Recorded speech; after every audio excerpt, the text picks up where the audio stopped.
Dollar. Dirt and money, no soul. Had to go and get it, ain't no time to kick it. Got a stack of flip for my foes. Dollar. Please tell me you can hear me. Don't turn your back and don't neglect me. Just let me know if you need me. Dollar. Let me watch out for my partners. Keep my money long, get my team strong. Let me run away from my problems. Yep, what's good, original crew, man? We're back on the channel. Hey, man, we got another round of reasonable Crashouts. This is number... Oh. Watch this.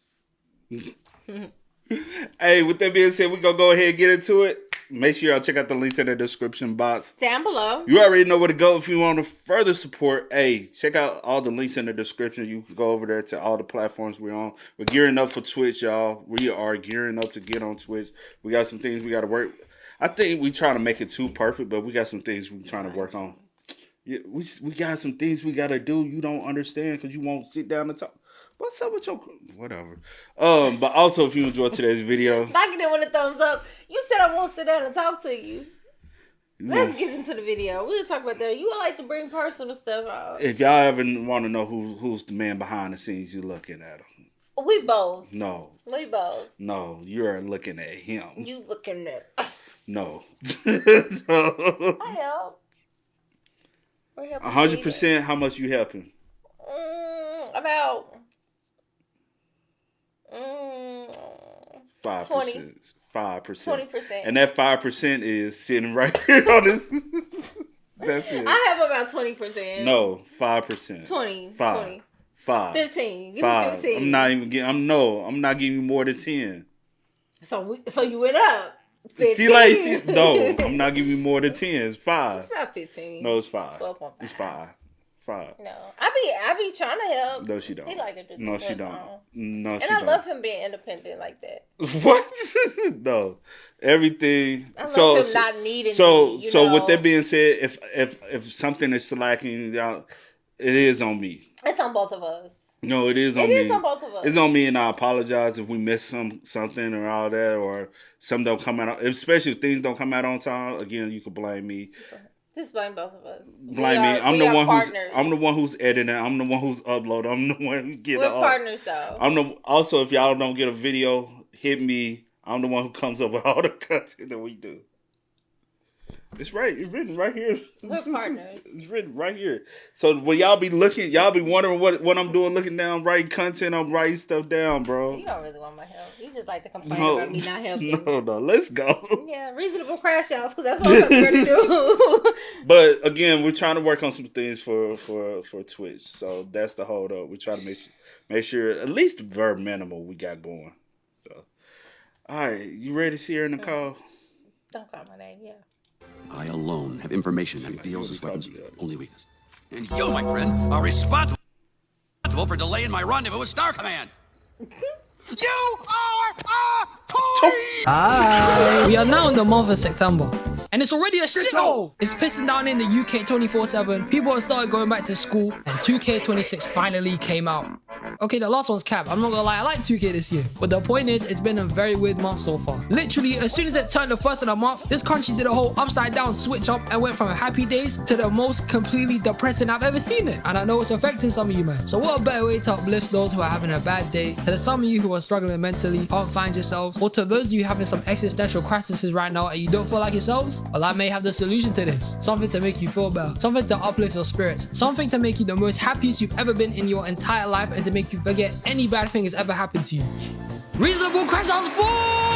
It's been a month since the last time we have spoken about some of these individuals. Therefore, it is time for us to come back to the idea and talk about some more Crashouts. People who weren't wrong for what they did. Guys and girls we can sympathize with, humanize with, and understand why they did what they did. I've got some more people lined up for this video to add to the league, so without wasting any more time, let's get straight into it, man. Starting with one of the greatest anti-heroes to grace the earth. One of the coldest people to ever come out of DC. And low-key, probably the best person in the Bat family. The man I am talking about is none other than Jason Todd, aka the Red Hood. And I'm gonna keep it real here. Jason Todd is my guy. He's so cool, man. I mean, look at him. He's a dope mother. And me and him go way back too. He used to have me pulling up to bad guys and light them up like Tommy did to Powerpuff from Power. It's crazy. But seriously, Jason Todd had a hard life. It wasn't easy for him to go from being boy wonder to murking criminals every Friday. Like that had to be a hard transition. It's mad. Now for those of you that are confused and don't know who the hell this man is, then let me go over his origin, why he became like this and decided to murk criminals. Help you understand why this is his way of dealing with bad guys, and low-key just break it down to you, man, cause it just makes sense. Especially in a shithole like Gotham, it's a no-brainer. So we first see Jason as Robin getting his ass whipped differently by the Joker, maliciously beating the life out of this man with a crowbar. And to the Joker, he thinks this is an awesome game. He's hitting combos on him, talking about forehand and backhand like this is tennis. The guy is too much of a rage bait, I swear. So while the Joker is beating the life out of Jason, Batman makes his way to the warehouse he's keeping him in, only for him to be too late as the warehouse was rigged to explode with explosives the Joker planted. And then a few seconds later, Jason was dead. And this is messed up, man. He died at 15, bro. The Joker killed a 15-year-old kid, man. He's a sicko. Get this guy out of here. So then a 5-year time skip happens and some of Gotham's biggest drug dealers meet up to discuss some business. And all of these men were mad confused because none of these men set up the meeting. And while their stupid asses are trying to figure out who the hell set up the meeting,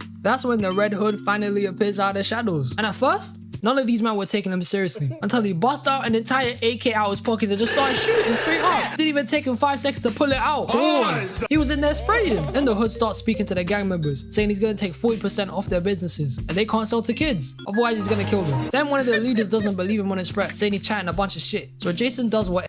Hold on. She said pew pew. I'm over here. And she over here. Pew pew. Why I gotta sound like this? Y'all look at it. Do it. No. Do it. Do it for the one time. Yeah, little pew pew. Little 20. It's a 22. It's a 22. Pew pew pew. Otherwise he's gonna kill them. Then one of the leaders doesn't believe him on his threat, saying he's chatting a bunch of shit. So Jason does what any other proper businessman with a proper nice etiquette in a really professional and kind manner does.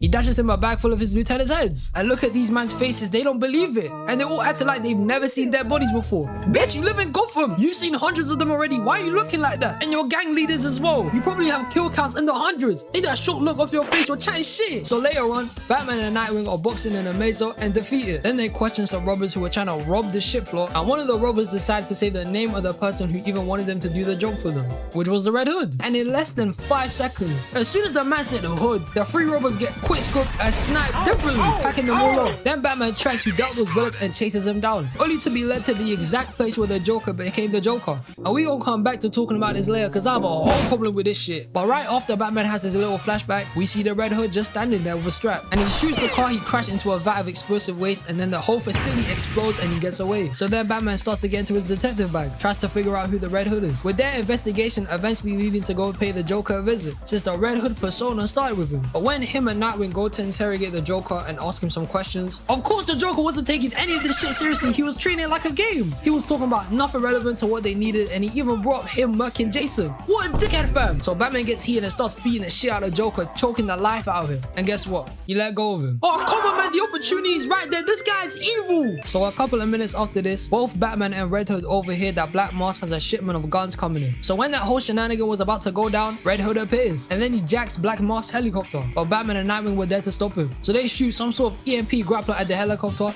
and then the Red Hood is just like, I bet I'ma crash this shit. So Red Hood dashes the helicopter off the side of the building and tries to crash it to escape, only for Batman and Nightwing to eventually stop the helicopter and chase after him. And after all of this dramatic high-speed chasing, jumping from building to building to get the guy, they don't get him. And then Batman finally realizes he did the maths, he ran the tests, he figured it out after seeing the Red Hood do certain things that only a trained few could do, and he found out the information he needed to find out the identity of this criminal.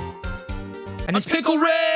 So Batman finally put 2 and 2 together and figured out Jason is the Red Hood. And look at him, man, he can't believe it. And then he starts getting flashbacks of Jason, and look how happy they were. Beating up criminals and saving the day like 2 heroes. They were amazing. It's like, where did it all go wrong, man? Where did it go wrong? But then Black Mask get impressed because the Red Hood is messing with his business. So he sends people from his organization to track down and murk the gang leaders the Red Hood is working with to draw him out. And then as soon as he shows his face, 4 highly trained tech assassins just pull out of nowhere to jump the guy. And I'm gonna put my hands up here. For a 1v4, he was backing himself here, he was smoking up. But then he still got his ass beat. And as soon as he was about to get packed off, Batman comes in and now it's a 2v4. And these men smoked up. Giving this work to the assassins, they were beating the shit out of them. So at the end, when Batman and Red Hood are done with 3 of the assassins, one of them shoots a laser straight at Batman, and then Red Hood moves in front of him, taking the hit from him. Then the same guy tried to hold him in a hostage situation, so the Hood just backs out a taser, uses it on him where his laser is, and it full on kills him. Batman couldn't believe this shit. He picked this guy off right in front of him. Then he starts talking to him, saying he can help him out, fix him. And then Red Hood just airs him and disappears. And as the movie goes on, a bunch of shenanigans goes down. Red Hood tries to kill Black Mask. Batman looks more into Jason's death and eventually meets up with Ra's al Ghul to speak about it. And then Black Mask breaks the Joker out of jail and recruits him. For him to snake him, kidnap a bunch of people including him and his assistant, and pour a bunch of gasoline on them to try and burn them alive. But that's on Black Mask. Why would you trust the Joker? This guy's an idiot. Then the Hood shows up, and this is where we hear one of the most genius setups ever done. See, Red Hood the whole time throughout the entire movie wanted to get Black Mask so desperate he would cut a deal with the Joker freeing him from Arkham, which means all the bullshit from working with the top crime bosses to stealing and messing with Black Mask shipments, even trying to kill him, was all a setup so Red Hood could get to the Joker. And it was genius. 10 out of 10 performance. He played them, man. He played them. So now the Red Hood finally has the Joker, and he then asks Batman to meet him in Crab Alley. And you already know from this, it's about to go down. Batman and Red Hood face off without their masks, and we can finally see Jason. These men still go on to keep boxing and eventually break back into the same room where the Joker is. And then we get one of the most serious yet understandable conversations in superhero history. Jason then goes on to say he forgives Batman for not saving him, but doesn't understand why he let the Joker live, and he doesn't care about anybody else. He just didn't get why the clown was still alive. And this is where it started making sense. I would agree and say Jason was tweaking with how he was going about getting to the Joker. Maybe it could have been handled in a different way. But the fact that it was all a plan to get at the worst person in Gotham City, I stand by it. The Joker should not be breathing. It's like the longer he's alive, the more people die. And if we're honest here, that's on Batman. You let loose like the fat ass penguin, a big wrestler, a crocodile man, a flower lady, and a flipping clown into some shit prison. And then as soon as they come out, they mark people. Then instead of dealing with the problem, you send them back to jail again.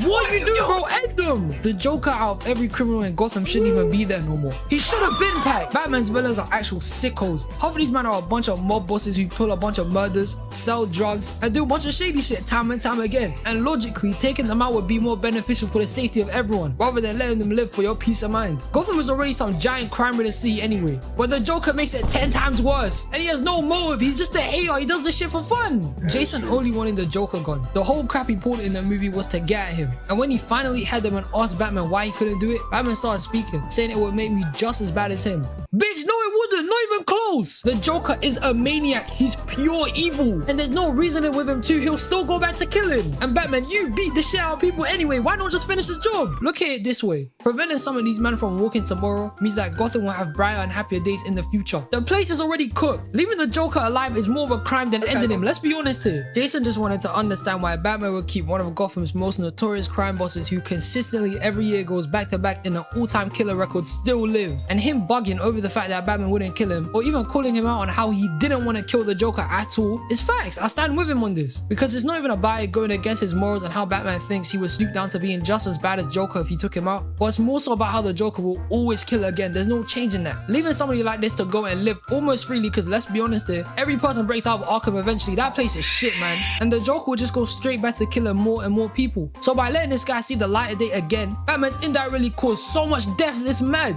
And this guy definitely has one of the biggest passes out of all superheroes to kill this guy. 1,000,000%, bro. End this man. And in conclusion, shoot him, bro. Now on to our second candidate. You think that you think Batman should have killed more people? Ooh. Ooh, good one. Cause that was the whole. I know. I don't want to condone it, but maybe. Just no. I'm conflicted. No, murk their ass, man. Oh, you violent. For real though, why not? What, like literally, why not? Ruthless. Nah, I'm just playing. Maybe so. Sometimes you gotta do what you gotta do. Sometimes you gotta do.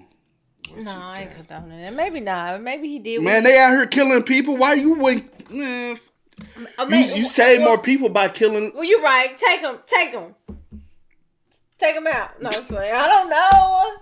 I don't want to think. I don't know.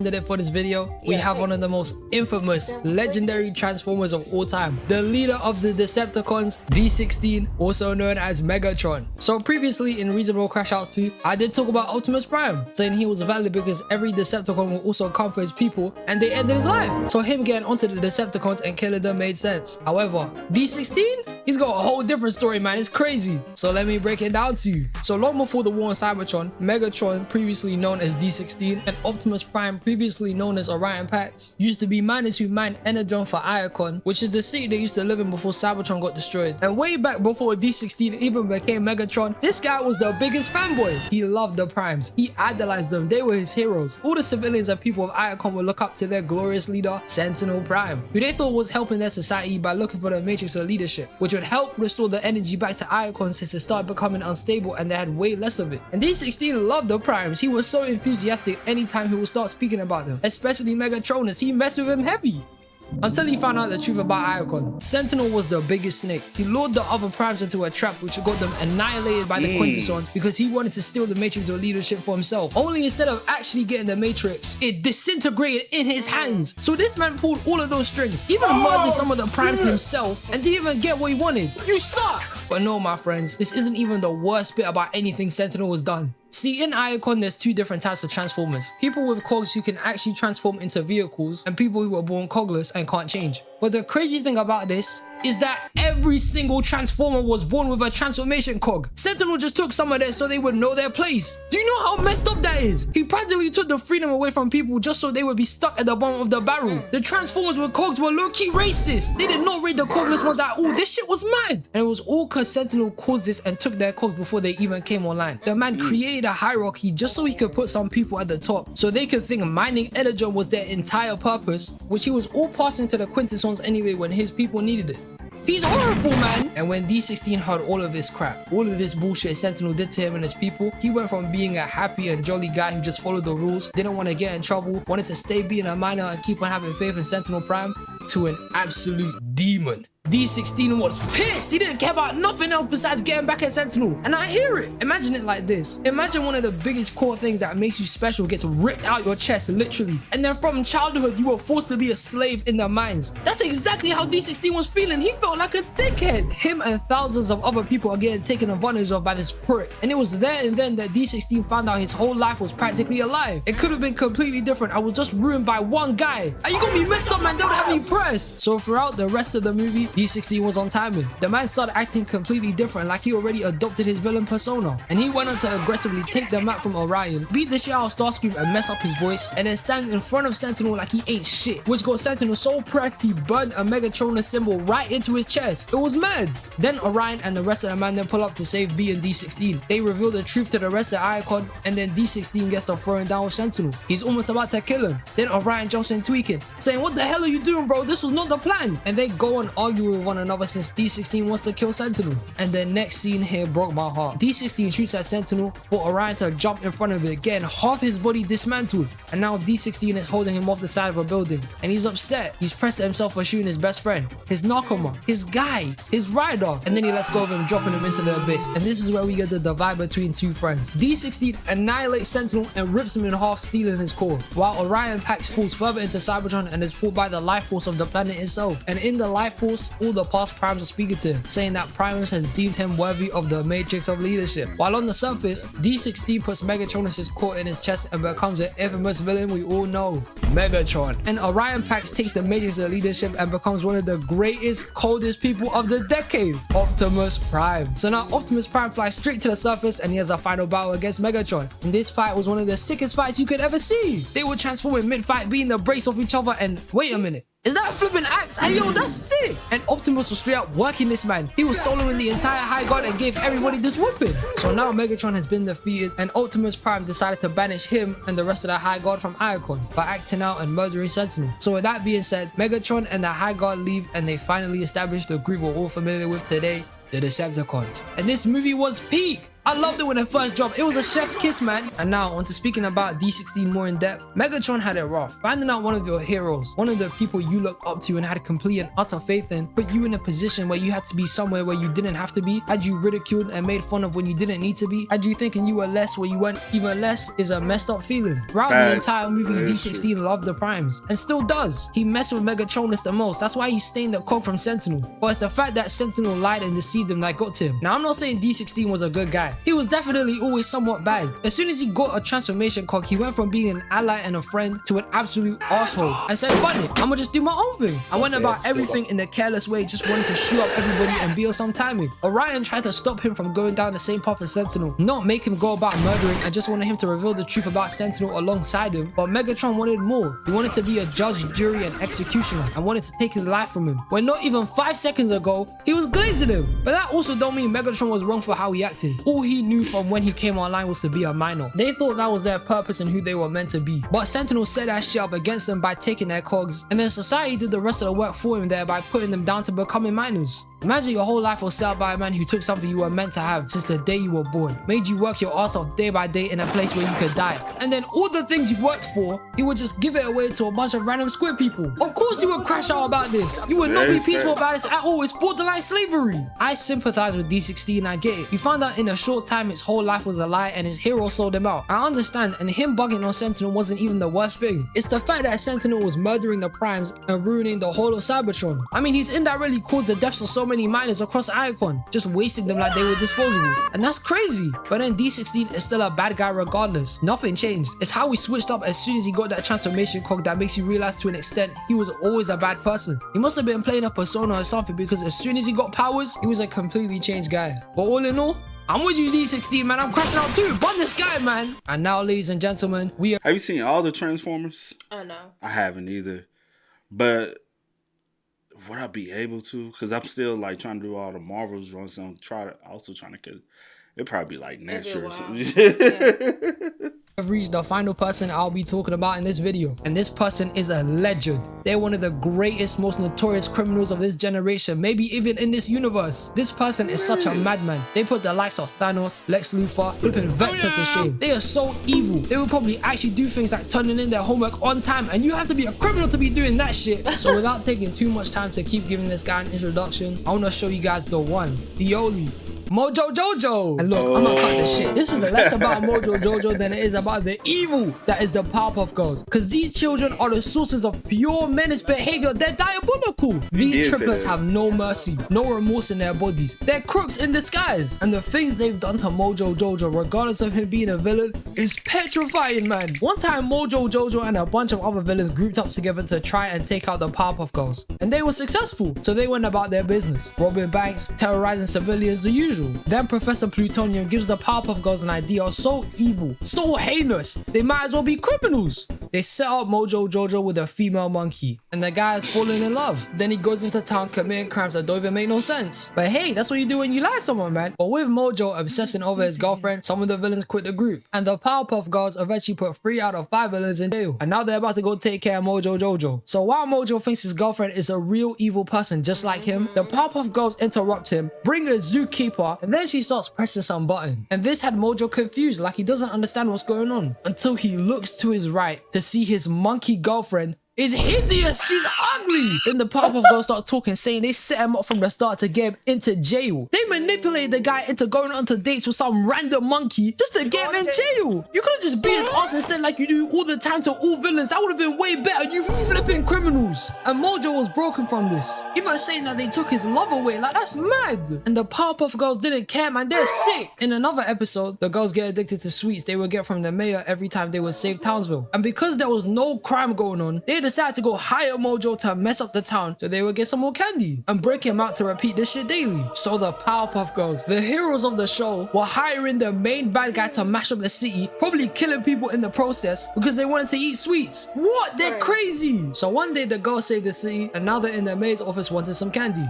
until Mojo stole their candy. So they flew at max speed and crashed into the prison, and as soon as they saw Mojo with a giant jar of sweets, these guys let out some Super Saiyan water and start beating the life out of Mojo. They were punching him so bad the screen was going white. And look how they left him. Look at him, bro, he looks dead. And this was over sweets. They hired the guy to go terrorize the city, destroy buildings, make people cower in fear because they wanted to eat sweets. And then look what they did to Mojo. This man is packed. It's crazy. And you know, as much as Mojo may be going around doing some villain business and probably doing a lot of heinous shit throughout the entire show, it's not Mojo's fault why he's like this. It's Professor Utonium's fault. The guy created him. Before Mojo was a villain, he was just a monkey. He didn't know any better. He was probably running around doing some stupid shit. Then Mojo, before he had any conscience, pushes the Professor into Chemical X whilst he was making the perfect girl formula, which in turn created the Powerpuff Girls. And as soon as these men were born, he completely neglected and forgot about Mojo. He didn't care about him anymore. He tossed him aside for the girls and didn't even remember he existed. Professor Utonium put a flipping monkey in a lab surrounded by chemicals. That was probably too stupid to tell the difference between two colors. And then just forgot about Mojo, which in turn turned him into the supervillain that we all know today. No wonder he bugged out, he was forgotten. Mojo is a villain because of another man's mistake. Even though he's way smart now and chooses to be a villain and terrorizes Townsville, it still doesn't change the fact that Professor Utonium left him in a lab full of chemicals. So either way here, it ain't Mojo's fault, man, he's valid for it. And if it were me, I'm crashing out on the Powerpuff Girls, man. They're twisted, they're evil. But hey, these were some more crash outs I had to add to the roster. If you guys disagree with any of the explanations I gave, or got any more crash outs I haven't mentioned in this video, let me know in the comments below. I appreciate all you, man. Have a great day, and I'll see you in the next one. Bye.